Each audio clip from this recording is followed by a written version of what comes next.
हवाई चप्पल, माथे पर बड़ी लाल बिंदी, सफेद साड़ी और आंखों में बंगाल जीतने का जुनून। जब ये चेहरा मंच पर आता है तो लोग ठिठक जाते हैं।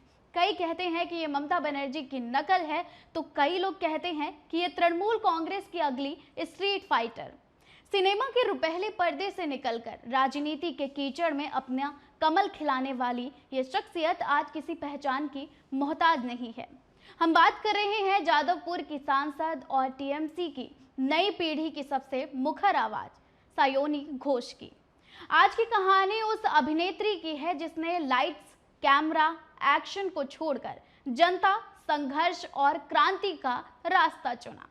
सायोनी का जन्म कोलकाता की उसी मिट्टी में हुआ जहां अड्डा, साहित्य और संगीत रगों में दौड़ता है।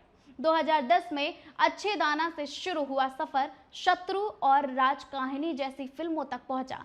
सायोनी ने सिर्फ ग्लैमरस रोल नहीं किए बल्कि वेब सीरीज, चरित्रहीन और सत्यजीत रे पर आधारित फिल्म अपराजितों के जरिए अपनी अभिनय क्षमता का लोहा मनवाया। लेकिन नियति के लिए उनके लिए एक बड़ा मंच तैयार रखना था। वो मंच था राजनीति का। साल 2021 बंगाल चुनाव की दहलीज पर था। सायोनी घोष ने औपचारिक रूप से तृणमूल कांग्रेस का दामन थामा। हालांकि 2021 में आसनसोल दक्षिण से उन्हें हार का सामना करना पड़ा, लेकिन हार ने उन्हें कमजोर नहीं किया। अभिषेक बनर्जी ने सायोनी की काबिलियत को पहचाना और उन्हें टीएमसी यूथ कांग्रेस का राष्ट्रीय अध्यक्ष बनाया। वे पद जो कभी खुद अभिषेक बनर्जी संभालते थे। हाल के वर्षों में सायोनी के पहनावे और बात करने के अंदाज में बड़ा बदलाव भी आया। जब लोगों ने कहा कि वे ममता बनर्जी की नकल कर रही हैं, तो सायोनी ने बिना हिचकिचाए जवाब दिया, अगर मैं अपनी पार्टी की नेत्री जैसी दिखती हूं तो इसमें बुरा क्या है? मैं उनकी तरह ही जमीन से जुड़ी रहना चाहती हूँ। सायोनी ने ममता बनर्जी के बंगारा पोखे लोरोई यानी कि बंगाल के पक्ष में लड़ाई के नारे में युवाओं की भाषा में अनुवाद किया।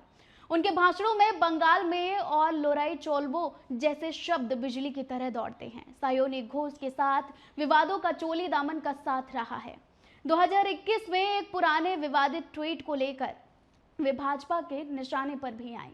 वहीं चुनावी रैलियों में जब उन्होंने गाया, एक बार छोड़े दे नौका माझी जाबो मदीना, तो ध्रुवीकरण की राजनीति तेज हो गई। भाजपा ने इसे तुष्टीकरण कहा तो सायोनी ने इसे बंगाल की साझी संस्कृति का हिस्सा बताया। 2024 के लोकसभा चुनाव में साबित कर दिखाया कि सायोनी सिर्फ एक स्टार प्रचारक नहीं बल्कि एक मास लीडर हैं।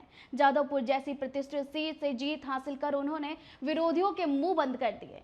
ये जीत इस बात का प्रमाण थी कि शहरी, शिक्षित और युवा वोटर सायोनी की पहचान, राजनीति और सांस्कृतिक जुड़ाव को पसंद कर रहे हैं। सायोनी घोष उस मोड़ पर खड़ी हैं जहां से वे तृणमूल कांग्रेस के भविष्य का चेहरा मानी जा रही हैं।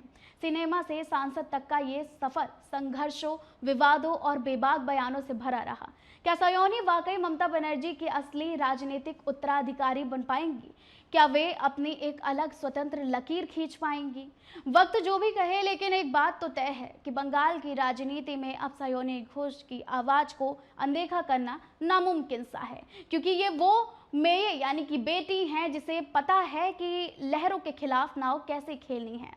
आप देख रहे थे सायोनी घोष की बायोग्राफी। अगर आप सियासत के सितारों की कहानियां सुनना चाहते हैं तो कमेंट बॉक्स में जवाब जरूर दीजिएगा, और मिलते हैं अगले कार्यक्रम में जहां हम आपको सुनाएंगे सियासत के सितारों की कहानी और बताएंगे उनका राजनीतिक करियर कैसा रहा। देखते रहिए रडार फॉर इंडिया। मैं हूं आपके साथ स्वप्निल यादव। नमस्कार।